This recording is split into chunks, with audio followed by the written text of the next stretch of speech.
Una sa saksi, sumalpok ang isang closed van sa nakahintong trailer truck sa Antipolo City. Dead on arrival sa ospital ang pahinante na pahirapang mailabas mula sa closed van. Saksi si Jamie Santos. Exclusive. Pasado alas 4 ng madaling araw kanina, makikita ang trailer truck na nakahinto sa gilid ng sumulong highway sa Barangay Santa Cruz, Antipolo City. Naka-on ang hazard lights habang hinihintay na mabuksan ang gate ng kanilang gusali. Ilang sandali pa, makikita ang paparating na closed van na dire-diretsong sumalpok sa likurang bahagi ng nakahintong truck. Sa lakas ng pagkakasalpok, nayupi ang harapang bahagi ng closed van.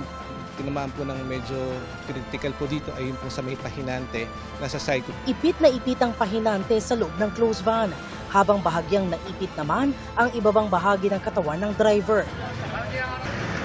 Pahirapan ang pagsagip sa dalawa, lalo na sa pahinante. Kinailangan pang gumamit ng mga equipment para maialis siya sa pagkakaipit. Meron din po kasi tayong mga gamit. Nakatulong po yun para sa mas mabilis po na extrication. Ligtas na naialis ang driver at isinugod sa ospital. Nagpapagaling pa siya sa mga tinamong sugat sa iba't ibang bahagi ng katawan. Isinugod din sa ospital ang pahinante pero idineklara siyang dead on arrival, ayon kay Antipolo CDRRMO Head Relly Bernardo. Ayon sa mga otoridad, walang makikitang indikasyon sa CCTV na nagtangkang magpreno ang driver ng closed van bago ang insidente.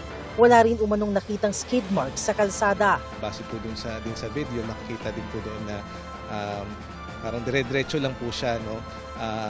Ayon po sa ating kapulisan, pinagpapalagay po na yung pong driver po nito ay tila nakatulog po. Ayon sa Antipolo Police Community Prison 2, nagkasundo na ang magkabilang panig kaya itinuturi ng sarado ang kanilang investigasyon. Muli ring nagpapaalala ang mga otoridad sa mga motorista na tiyaking nasa maayos na kondisyon ang kanilang sasakyan at sapat ang pahinga ng nagmamaneho bago bumiyahe para makaiwas sa aksidente.